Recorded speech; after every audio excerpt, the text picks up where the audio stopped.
Let us begin by acknowledging something that grates against the pride of man. Weakness is not the enemy of the Christian life.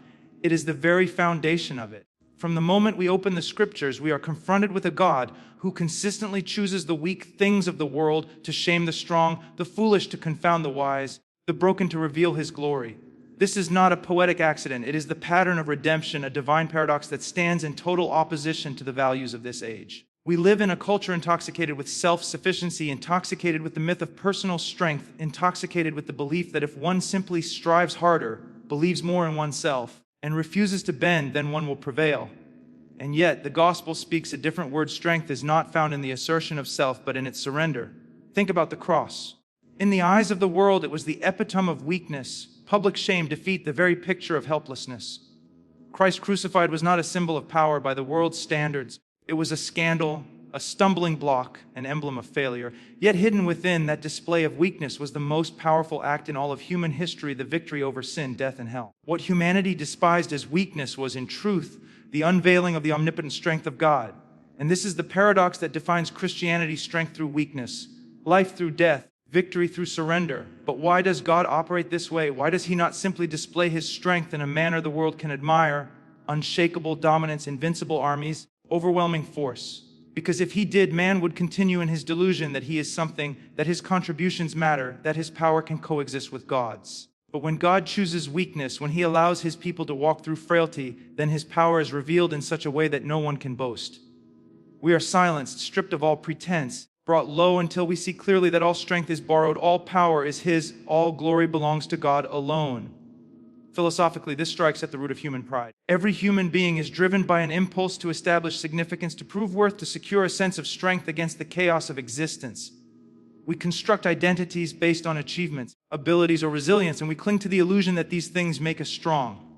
Yet time is a relentless teacher. Age strips the body, failure humbles the mind, suffering erodes the heart, and death stands as the final rebuke to the myth of human strength. No matter how much one resists, life itself exposes weakness. And it is here, precisely here, that the gospel speaks. The strength you long for is not found within you. It is found outside of you in Christ. Psychologically, this paradox challenges us to stop running from weakness. We spend our lives hiding it, disguising it, masking it with business success or spiritual performance. We treat weakness as something to be ashamed of, as though acknowledging it were to admit defeat. But God calls us to face it honestly, not with despair, but with hope. Because the very place where we are most fragile is the place where his strength is most vividly displayed. Our weaknesses are not liabilities in the hands of God. They are instruments through which his power shines forth. Consider Paul's words. When I am weak. That is not poetic exaggeration, it is a spiritual reality. Paul did not say, when I am weak, I will try harder. He did not say, when I am weak, I will summon hidden reserves of strength. He said the exact opposite. When I am weak, then I am strong. Why? Because it is in the moment of weakness that self-reliance collapses, and the life of Christ is most clearly at work in him. Weakness becomes a portal through which divine power enters human experience. This is why the Christian must not despise weakness. It is a gift that tears away the veil of illusion, a divine instrument that crushes our pride and teaches us dependence. Weakness reveals the lie of self-sufficiency and brings us to the truth of God's all-sufficient strength. And once a man learns this, once he embraces the paradox, he stops chasing the world's definition of strength and begins to rest in God's. But let me warn you, this is not a comfortable truth. It is not a message that flatters the ego. To embrace weakness means to live contrary to the entire philosophy of our age. It means choosing to be thought of as a fool by the world, for the world admires only those who project strength, never those who confess need. But the Christian must live with the knowledge that true strength belongs not to the self-assured, but to the surrendered, not to the proud, but to the broken, not to the mighty, but to those who know themselves powerless apart from Christ. So do not run from your weakness. Do not mask it with false strength. Bring it before God. Confess your frailty. Acknowledge your inability, because in that place of humility, you will find what the world cannot offer, the strength of God himself. And when his strength is revealed in your weakness, then your life becomes something infinitely greater than your own power could ever achieve.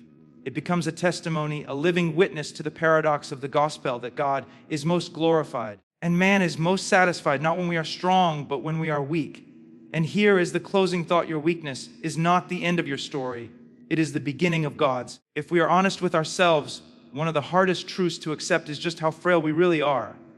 We do everything in our power to hide it, to resist it, to deny it. We surround ourselves with accomplishments, possessions, and appearances that project strength, as though by stacking up enough symbols of success we might silence the haunting reality of our own weakness. Yet God, in His mercy, will not allow us to remain under that illusion. He strips it away, often painfully, because He knows that as long as we cling to the myth of self-sufficiency, we cannot cling to Him. Weakness, therefore, is not merely something that happens to us, it is something God exposes in us for our good. Think about your life for a moment. How many times have you encountered a trial that showed you the limits of your wisdom? How many moments of failure have revealed to you the emptiness of your resolve? How many seasons of pain have taught you that your strength is not enough to carry you through? These are not accidents, they are divine appointments. They are God's way of pulling back the curtain on our illusions, of showing us that beneath the veneer of confidence lies a fragile soul in desperate need of grace. From a psychological perspective, human beings are remarkably skilled at self-deception. We construct identities around competence, control, and resilience because it gives us a sense of security in a chaotic world. But the truth is, every layer of self-sufficiency is paper thin. Health fails, relationships fracture, careers collapse, reputations crumble. We live as though these things were permanent, as though they could anchor us, yet every one of them can vanish in a moment. God allows this exposure of frailty not to destroy us, but to deliver us from the tyranny of trusting in ourselves. Philosophically, it is striking how often human thought has wrestled with this very tension. The Stoics, for instance, sought to conquer weakness by sheer discipline, teaching that if one could detach enough from pain and loss, one might achieve freedom. Modern psychology offers its own version of this, urging us to master weakness through self-empowerment, affirmations, or positive thinking. But all of these solutions still orbit around the self. They assume that the answer lies in drawing more strength from within. Christianity, however, breaks from this pattern entirely. It does not teach us to deny weakness, nor does it teach us to mask it. Instead, it calls us to embrace it as the pathway to true strength, not our strength, but God's. The Apostle Paul experienced this in a profound way. He did not hide his frailty, he spoke openly of it. He called himself the least of the apostles, even the chief of sinners. He confessed his struggles, his failures, his thorn in the flesh that would not leave him. Yet in all of this, Paul discovered that his weakness was not a hindrance to his ministry. It was the very condition through which God's power was displayed. In other words, his frailty did not disqualify him. It was the stage upon which God's sufficiency could shine. There is something liberating in this if you have the courage to accept it. To acknowledge weakness is not to admit defeat, it is to tell the truth. And the truth, when embraced, sets us free. It frees us from the exhausting performance of pretending to be strong. It frees us from the crushing burden of trying to hold the world together by our own hands. It frees us from the self-deception that blinds us to God. Once the illusion is shattered, once we see ourselves as we truly are, then we are finally ready to see Christ as He truly is. But notice how difficult this is for us. Everything in our culture trains us to despise weakness. We are told to be self-made, to never let them see you sweat, to keep fighting until we break through. Weakness in the world's eyes is synonymous with failure. So we spend our lives hiding the very thing that could lead us to God. But you see, the gospel does not flatter our pride. It confronts us with the scandalous truth that we are not strong, not capable of saving ourselves. And until that truth sinks deep, grace will remain just a doctrine and not a reality. So what does this mean for us in practice? It means we stop running from weakness. We stop disguising it with false strength. We learn to confess it before God without fear. Because the very things we are most ashamed of, the places where we are most frail, are the places where His grace longs to meet us. The exposure of our frailty is not an end in itself. It is an invitation to lean wholly upon Christ, to exchange the fragile scaffolding of self-reliance for the solid rock of His sufficiency. Do not despise the breaking seasons in your life. Do not despise the trials that reveal just how limited you are. They are severe mercies, holy disruptions meant to tear down the false foundation of self so that Christ might build something enduring. And when you see your weakness for what it is, do not despair. Rejoice, for God is at work. He is stripping you bare not to leave you empty, but to fill you with His strength. Let me leave you with this. Your frailty is not an obstacle to God's plan. It is the very evidence of it. And if you will stop resisting, if you will let Him expose your weakness and break your pride, then you will discover a strength that is not your own, a strength that cannot be shaken, because it is rooted in the living God. When we speak of weakness, it is not enough to simply acknowledge it. We must also ask what fills the gap it exposes.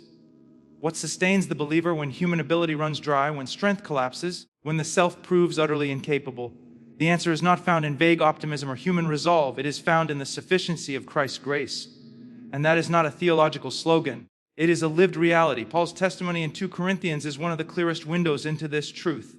Tormented by what he called a thorn in the flesh, he pleaded with God for relief. 3 times he begged, and 3 times the answer was no. But the refusal was not cruel. God's answer was greater than deliverance. My grace is sufficient for you, for my power is made perfect in weakness. Notice the language, sufficient. Not partial, not temporary, not conditional.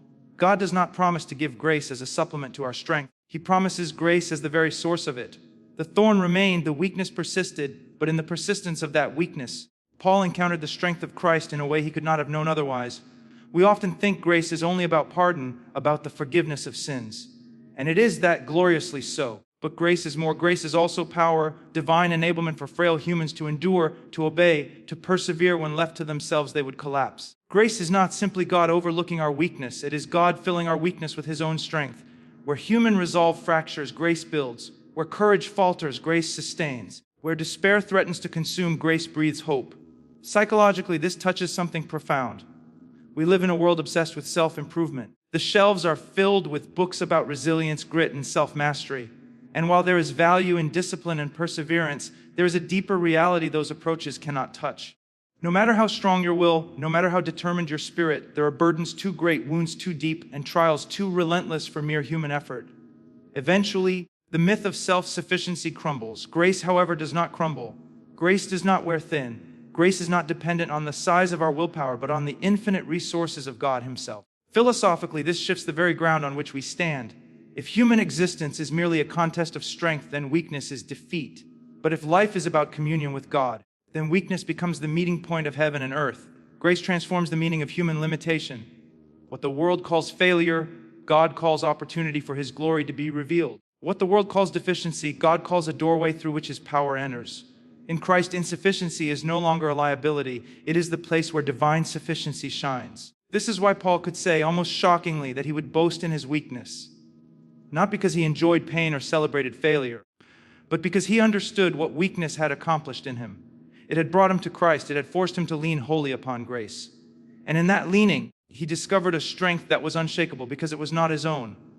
That is the paradox of the gospel. You do not gain strength by escaping weakness. You gain strength by submitting your weakness to God. Let us be clear, this does not mean grace eliminates pain. Paul still bore the thorn. Believers still endure suffering, still face trials, still encounter limitations, but grace changes the weight of it. Grace transforms how it is carried. A burden that would crush a man under his own strength becomes bearable under the strength of Christ. And this is the great promise of the gospel. Not that life will be free from weakness, but that weakness will never be free from grace. For the believer, then, the call is not to hide weakness, nor to despair over it, but to bring it to the throne of grace. There, in prayer, we trade self-reliance for divine sufficiency. There, in surrender, we find power greater than our pain, endurance greater than our trials, peace greater than our fear. Grace is not abstract. It is Christ Himself sustaining His people moment by moment, never leaving them to stand on their own. And here is the heart of it. God does not simply give us strength as though handing out a commodity. He gives us Himself, His presence, His Spirit, His power at work within us. That is why grace is sufficient, because it is not detached from the giver. To say, my grace is sufficient, is to say, I am with you and I am enough. So then, where does this leave us? It leaves us with a choice. We continue the exhausting attempt to hold ourselves up, to project strength, to deny weakness. Or we can collapse into grace, embracing the sufficiency of Christ as our only strength. One path leads to despair, the other leads to life. Let me close with this. Your weakness is not the end of the story, because Christ's grace is greater. And if His grace is sufficient for Paul, sufficient for the saints who have gone before us, sufficient for the martyrs and sufferers of every age, then it is sufficient for you. Stop resisting it, stop supplementing it, stop doubting it, simply receive it. For when His grace is sufficient, then even in your weakness you are strong. If we have seen that weakness reveals our need and that grace fills our insufficiency, then we must now consider the greater purpose behind it all. Why does God work this way? Why does He choose to display His power through fragile vessels, through people who are anything but impressive by worldly standards? The answer is profoundly simple and yet profoundly humbling, so that He alone receives the glory. Our weakness becomes the backdrop against which the strength of God is magnified. Our frailty is the canvas and His power is the masterpiece painted upon it. This truth dismantles one of the deepest idols of the human heart, the desire to be admired. We want others to see our strength, our accomplishments, our resilience. We want to be respected, even envied. Sometimes tragically, even in spiritual things, we fall into this trap. We want to be known as the strong Christian, the unwavering servant, the one who never falters. But God will not share his glory. He will not allow our pride to steal the spotlight. That is why he allows us to remain weak, why he permits trials to keep us humble, why he continually reminds us that apart from him we can do nothing. Because the Christian life was never meant to showcase the greatness of the believer. It was meant to showcase the greatness of the Savior. Consider Paul again. He tells the Corinthians that God placed the treasure of the gospel in jars of clay. Why? To show that the surpassing power belongs to God and not to us. Jars of clay are fragile, unimpressive, easily broken.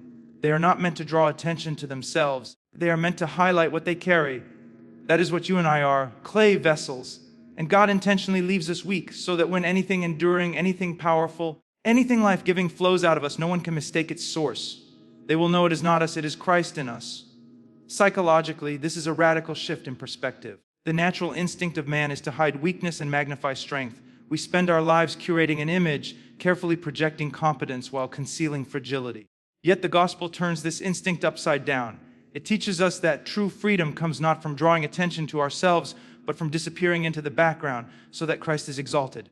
When others see us walk through suffering with peace, when they see us endure hardship with faith, when they see us confess our failures with honesty and yet cling to grace, they are not meant to walk away impressed with us. They're meant to walk away impressed with him. Philosophically, this touches on the very meaning of existence. If man's highest purpose is to glorify God, then weakness is not a detour from that purpose. It is the means of fulfilling it.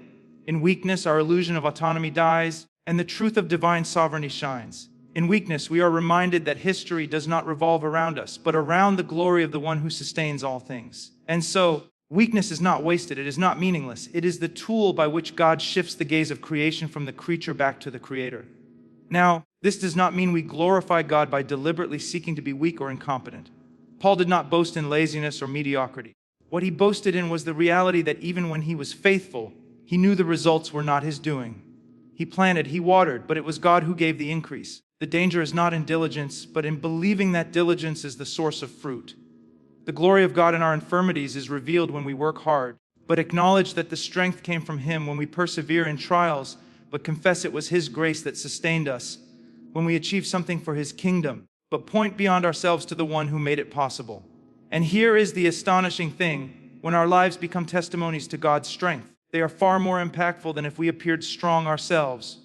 A watching world does not need to see perfect Christians. They need to see a perfect Christ working through broken Christians. They do not need to be convinced that we are admirable. They need to be convinced that Christ is sufficient. And that is precisely what happens when God's glory shines through our weakness. So let me press this into your heart: stop despising your weakness. Stop treating it as though it disqualifies you from being useful. It is not your strength that God is after. It is your surrender. What glorifies him is not your ability to appear in control, but your willingness to lean on him when you are not. That is the paradox of the Christian life, that our greatest usefulness comes not when we are strong, but when we are weak, because in that weakness, God is revealed as strong. And here is the final thought: your life is meant to be a stage where God alone is honored. If you live to display your own strength, your story will end with you. But if you live to display God's strength in your weakness, your story will point beyond you to him who is worthy of all glory. So let your frailty speak, let your limitations show, and let your weakness magnify the one whose power knows no end.